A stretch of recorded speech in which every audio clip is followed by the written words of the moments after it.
comenzamos la última parte, voy a hacer algo, una retroactiva o un retroactivo, meditar en esta última, y vean que el versículo 6, 7, o sea, tiene el número 6, número de hombre, y 7, el número de un hombre perfecto. Fíjate, número de hombre y número de hombre perfecto. O sea, quiere decir que los de la hora undécima que entraron eran imperfectos. ¿Ves? Porque estaban errados, pero se convirtieron en perfectos con la ayuda del Espíritu Santo. ¿Vean? Pero luego vamos a ver ahora, vamos a ir más atrás y vamos a entrar en qué versículo, en el versículo número 8. Y aquí en el versículo número 8 ya nos está diciendo que ahora hubo un cambio. ¿Por qué hubo un cambio? Hubo un cambio porque el 8 significa un nuevo cambio. ¿Ven? Diferente. Que luego en otro tema lo vamos a hablar. Bien, o sea, ven ustedes en el versículo 8, dice, y ya acá en el versículo 8 nos hace una alegoría del último momento cuando se llame a los fieles vivientes para pagarles por su día de trabajo.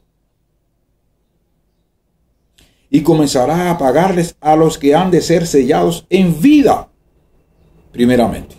Fíjense, a los que han de ser sellados en vida primeramente, porque estamos hablando lo que es sellado en este aspecto, pero del pueblo, miren bien, primero del pueblo adventista y luego de los que están afuera, en vida. Quiere decir que cuando comienza la ley dominical, ya los fieles de Cristo, de la iglesia adventista, o sea, los fieles adventistas, los fieles, ya estarán sellados cuando la iglesia, la ley dominical comience. Y entonces luego serán sellados a medida que vayan conociendo la verdad. Fíjense, los otros vivientes que son los que están afuera.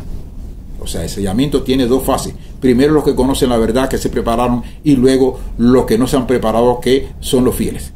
Vean, ese es el orden de Dios. Recuérdense, como decía Pablo, primero los judíos y luego los griegos. Bueno, ahora primero los adventistas que se prepararon y luego los que están afuera que no son adventistas, que también se van a preparar, o sea, para entrar y apoyar muchos de ellos en la obra también. ¿Ven?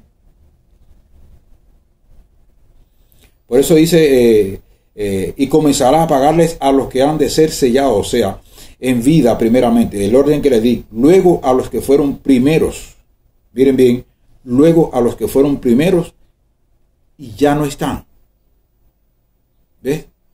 Pero en este caso no vamos a hablar en ese aspecto, o sea, para que pueda entenderse, ya todos los que están durmiendo en el Señor están sellados. ¿Ves? Luego entonces quedarán entonces todos los que ante la ley dominical, los que van a dormir en el Señor ya quedan sellados, y solamente también los vivientes quedan sellados del pueblo santo. Y luego entonces son sellados a medida que se le da la luz todos los que la acepten de afuera. ¿Ven? Ese es el orden. Y entonces veamos aquí que dice, luego los que fueron primeros y ya no están, pues ya descansan, ¿no? Ya descansan, o sea, están descansando. En el versículo 9 nos da el cumplimiento de lo prometido. Allí en Mateo 20, en el versículo 9, de lo prometido, que era el de un denario, que era lo justo. ¿Ven? Dice, o sea, los de la última hora recibirán lo mismo que los primeros, un denario. Luego en el 10 nos dice que también vinieron los primeros jornaleros, quienes pensaron que recibirían más. Recuerdan que los judíos se creían que tenían que ser superiores a los gentiles, pero el Señor les mostró que no es así. ¿Ves? Y ahora entonces resulta que los adventistas, algunos se piensan que tienen más derecho que los que están afuera. Tampoco es así. Dios no hace excepción en lo que está diciendo acá. ¿Ves? A todos les va a pagar conforme a lo que hayan hecho en el cuerpo, conforme a sus obras. ¿Ven?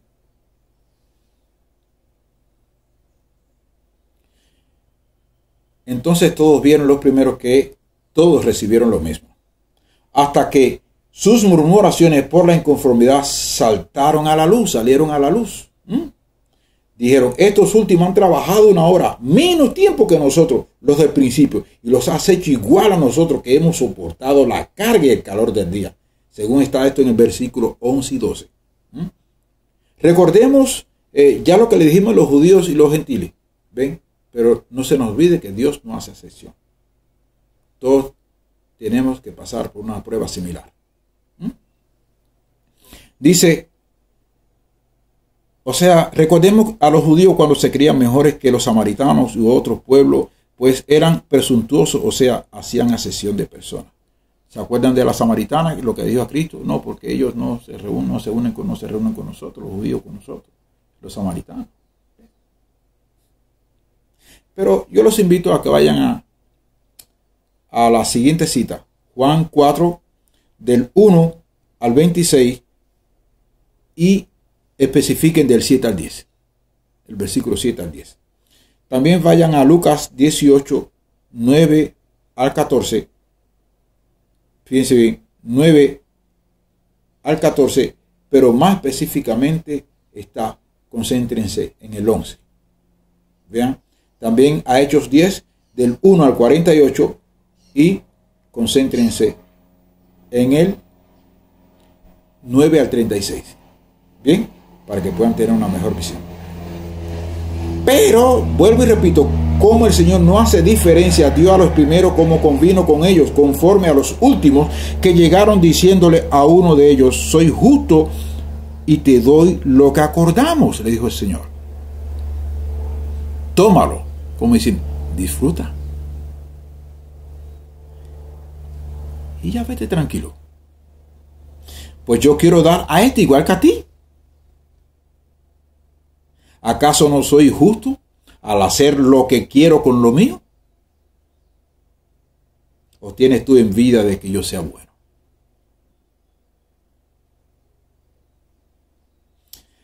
Así serán los primeros en ser llamados, los postreros en ser aceptados. O sea, los judíos fueron los primeros, o mejor dicho, los hebreos fueron los primeros. Y los últimos en entrar serán los hebreos. Es lo que te está diciendo. ¿Ven? Y los postreros en ser llamados serán los primeros en ser aceptados. Y los gentiles que fueron los postreros serán los primeros en entrar. Escrito está. Luego que entre la plenitud de los gentiles, entran lo que queda de los naturales. Así que si tenían pensado otra cosa, algunos que se están imaginando que el Israel, eso no es lo que dice Pablo, a no ser que esté en contrario a lo que dice el apóstol que Dios escogió.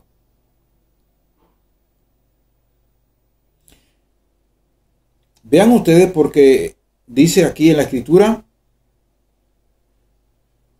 porque muchos son los llamados y pocos los escogidos. Versículo del 13 al 15. Muchos Dios llamó a todo el mundo, pero solamente pudo escoger a pocos, porque eran los pocos que aceptaron. Ahora, el denario simboliza ¿qué cosa? El denario simboliza el derecho a la salvación. Simboliza el boleto para yo tomar el avión que me lleva al cielo. Entonces, de hecho, Dios no te podía dar 2 denarios, porque no hay 2 salvación, hay una sola. Entonces, Dios es justo, te está dando lo que tú te has ganado, con el favor de Él. ¿Te das cuenta? Entonces, porque tú quieres otra vida más. Muchos no habían entendido eso, pero ya para que todos lo entiendan. Amén. Gloria a Dios. O sea, el denario simboliza el boleto al reino de Cristo, por tanto, era imposible dar más de un denario, por eso no lo entendían los primeros. Y hoy muchos no han entendido lo que significa el denario. Así que este es el gran momento de analizar todo esto que hemos hablado y que el Señor nos capacite para poder entender mejor su palabra y para prepararnos, capacitarnos, para que no nos halle como dormidos ni desapercibidos. Bien, así que el Señor nos ayude para que podamos dar el testimonio pertinente, porque la gran mayoría no quiere dar el testimonio que Dios mandó. Pero si no lo dan, no se salvarán, porque el Señor no puede ser burlado. Y ninguno de nosotros puede hacer lo que quieran que Dios haga con ellos, sino que se hará lo que Dios quiere que yo haga, si quieren salvación. Muchos dicen, porque somos salvos, ya somos, no hay que guardar la ley. La ley esa que, no, ya somos salvos por gracia. ¿Y cómo vas a ser salvo por gracia si hay parte de la ley que no quiere aceptar? Solamente la ley se quitaron los rituales, los ritos. Pero lo demás sigue presente. Así que tengan cuidado con lo que están diciendo. Los que piensan salvarse por gracia, no sea que queden fuera de la gracia, porque dice, y Noé halló gracia delante de Dios. Y la pregunta es, ¿acaso Noé no guardaba la ley? ¿Toda la ley? ¿Y cómo entonces tú, hermano o hermana, quieres ser salvo por la gracia y no quieres guardar la ley? O cuando se te habla de la ley te pone bravo o brava. Tengamos cuidado con eso. Porque la ley es indispensable. Todo lo que rige el mundo está basado en la ley. Una ley de amor de Dios, pero es la ley. Nada sin ley puede existir. Porque si no hubiese ley, hubiesen choque, accidente y fuera un caos, una destrucción. Entonces la ley tiene que persistir por la eternidad. Amén. Que el Señor los ayude y que nos muestre verdaderamente que nosotros estamos dispuestos a seguirle. O sea, nosotros mostremos al Señor, abramos nuestros corazones. No nos quejemos tanto de las cosas, sino mirémonos, no acusemos a nadie, sino acusémonos a nosotros mismos, a lo que estamos haciendo, nuestra congregación. ¿Qué estamos haciendo? En vez de yo mirar a la congregación de afuera que todavía no conoce la luz, mirémonos a nosotros mismos. Cuando hagamos eso, cuando nos miremos a nosotros, entonces Dios obrará y nos dará el derecho de nosotros juzgar a los demás. Jesús no vino a juzgar, Él vino a enseñarnos. Nosotros tenemos primero que enseñar a las personas y después que le enseñamos, ahí sí la vamos a juzgar, porque ya conoce. Bien, que el Señor nos ayude y gloria a Dios. Amén.